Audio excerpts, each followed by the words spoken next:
Alright guys, Gemini back with another video, and I thought I'd come on camera today and talk a little bit about the Bushwhackers making it in the WWE Hall of Fame. Oh God. Okay, before I get into the good stuff in this video, I shouldn't say good stuff, actually bad stuff.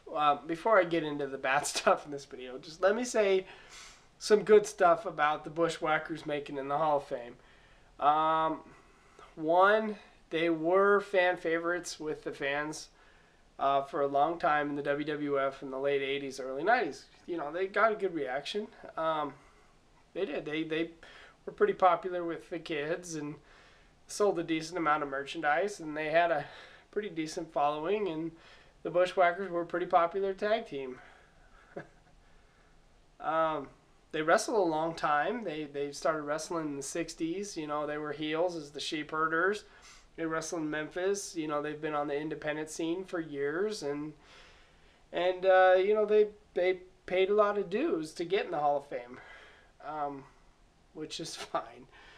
But really, all right, let's get serious here. Really, you're gonna put the Bushwhackers in the Hall of Fame, the Marching Morons, before the British Bulldogs, before the Hart Foundation, before Edge and Christian together as a team, before DX together as a team, before the Fabulous Rougeaus as a team?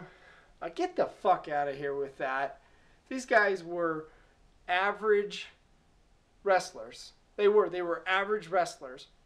And the only thing about them that was somewhat entertaining was, yo, yay, and licking Sean Mooney outside of ringside. But really, Hall of Fame, this brings the Hall of Fame to an all-new low to induct the Bushwhackers in the Hall of Fame. I mean, straight up. I mean, these guys are not Hall of Famers.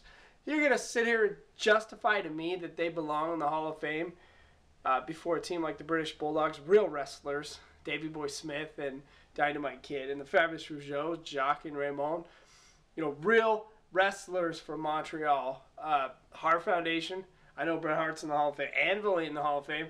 The Hart Foundation was a better team. Power and Glory was a better team. Fuck. I mean, just off the top of my head, I mean, I can think the Mega Powers. You can induct them together. I mean, there's so many teams in the WWF.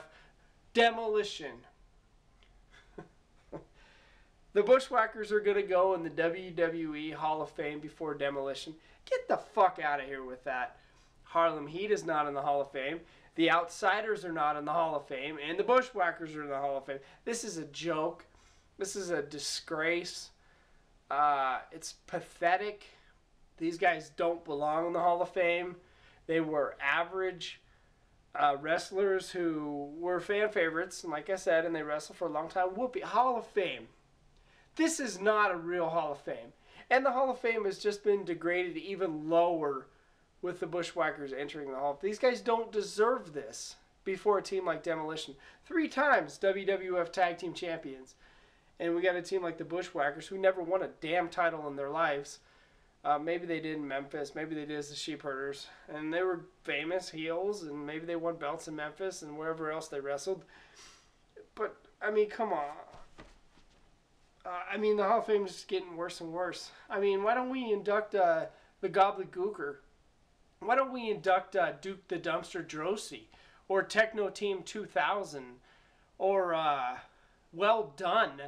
Or the Beverly Brothers? Why don't we induct them before we induct the Bushwhackers? You know, why don't we just induct every jobber, piece of crap tag team that's ever been in the WWE?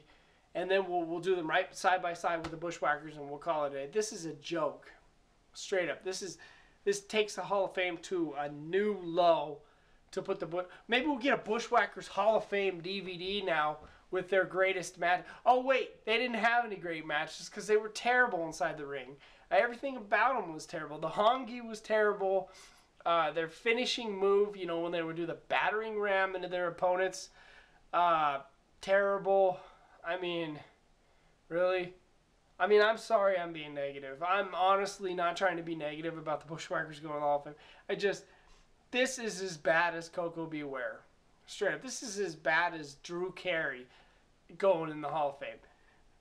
Yes, the Bushwhackers paid their dues. I never liked these guys as a kid. I've never been a fan of theirs. I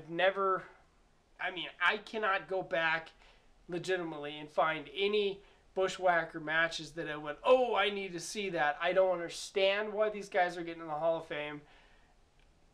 I don't. Fuck, Bushwhackers. Get the fuck out of here.